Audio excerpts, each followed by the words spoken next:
I'll never forget the look on Karen's face as the police officer snapped handcuffs around her wrists right on her perfectly manicured front lawn. Her eyes bulged with disbelief as she kept screaming that there had been a terrible mistake. The neighbors had gathered on the sidewalk watching in stunned silence as the HOA president was escorted to the waiting police cruiser. I stood there too, a mix of vindication and shock washing over me. Just 3 months earlier it had been me in handcuffs accused of crimes I didn't commit, all because I questioned why my bank account had suddenly been frozen. And it all started with a letter about special assessments I'd supposedly failed to pay 6 months before Karen's arrest. I'd come home from a long day at the office to find an official-looking envelope in my mailbox. The Oak Heights Homeowners Association logo was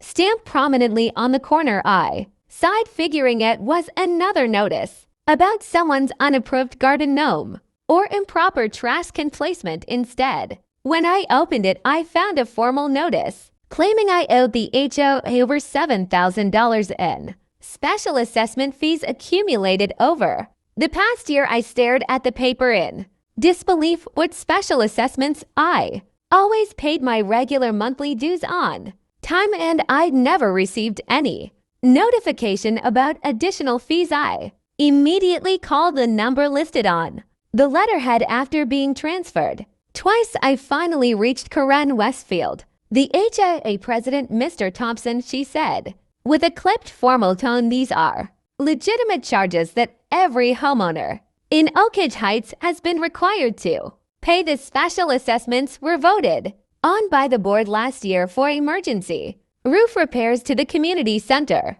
landscaping renovations, and the new security gate system. When I explained that I'd never received any notice about these assessments, her voice took on a condescending edge. We sent multiple notices. It's not our fault if you choose not to read. Your mail payment is due immediately, or we'll be forced to take further action. I tried reasoning with her, requesting copies of the previous notices and minutes from the board meeting where these assessments were approved, but she brushed me off, saying I should have attended the meetings if I cared about community decisions. Something felt off, but I figured I'd sort it out. That was on a Friday. By Monday morning, my entire world had turned upside down. I stopped for coffee on my way to work and my card was declined. Embarrassed, I pulled out cash instead and checked my banking app. While waiting for my order, my heart nearly stopped. My account balance showed $0, not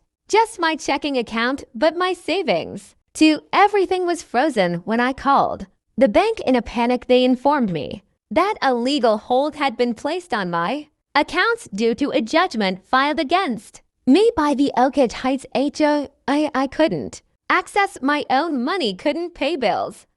I was handcuffed and placed in the back of a police car. Somehow she had completely flipped the situation, accusing me of the very crime she had committed. I spent a humiliating night in jail before being released on bail. My reputation in the neighborhood was shattered. Neighbors I'd known for years suddenly avoided eye contact. My employer placed me on administrative leave pending the resolution of the serious criminal charges. I felt like my entire life was collapsing around me, but the arrest had one positive outcome. It made me realize I needed serious legal help, and fast. I hired Patricia Ramirez, an attorney who specialized in HOA disputes and white-collar crime. She listened to my story with increasing interest, occasionally jotting down notes. This isn't the first time I've heard complaints about your HOA president, she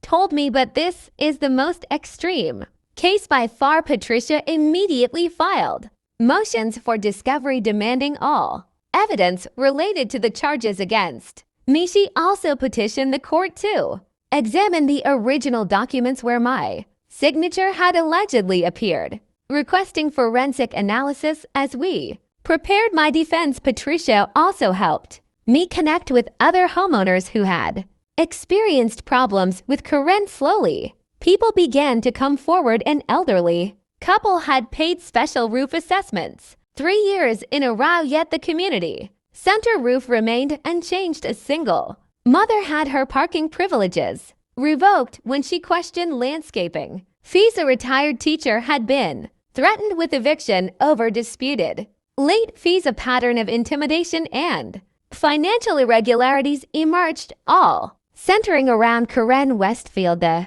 turning point came when Patricia subpoenaed the HOA's financial records and Karen's personal computer. Initially, Karen tried to block the subpoena, claiming it was an invasion of privacy, but the judge ruled against her. The forensic analysis revealed damning evidence. Not only had my signature been forged on multiple documents, but the digital files had been created on Karen's personal laptop. Even more shocking, the financial audit uncovered that over $100,000 of HOA funds had been diverted to an account only Karen could access. Public opinion in the neighborhood shifted dramatically. People who had once cowed under Karen's authority now openly criticized her at community meetings. Anonymous tips flooded the district attorney's office with stories of Karen's past abuses of power. The whispers became a roar. Karen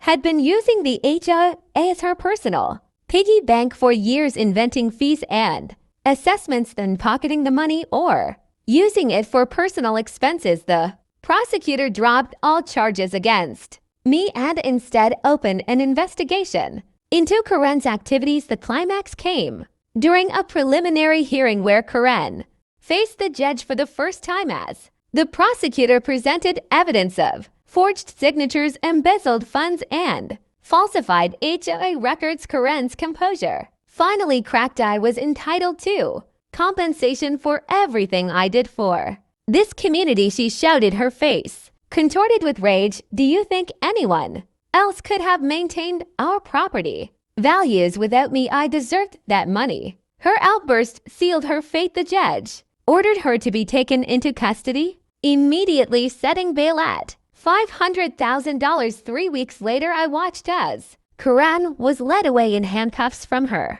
front lawn, charged with multiple counts of fraud, identity theft, embezzlement, and falsifying legal documents. My bank accounts had been unfrozen with all fees and penalties refunded. The court awarded Emmy $25,000 in damages for the ordeal I'd endured. Karen was sentenced to 7 years in state prison and ordered to pay restitution of over $300,000 to the HOA and affected homeowners as the police car pulled away with Karen in the back seat. She caught my eye one last time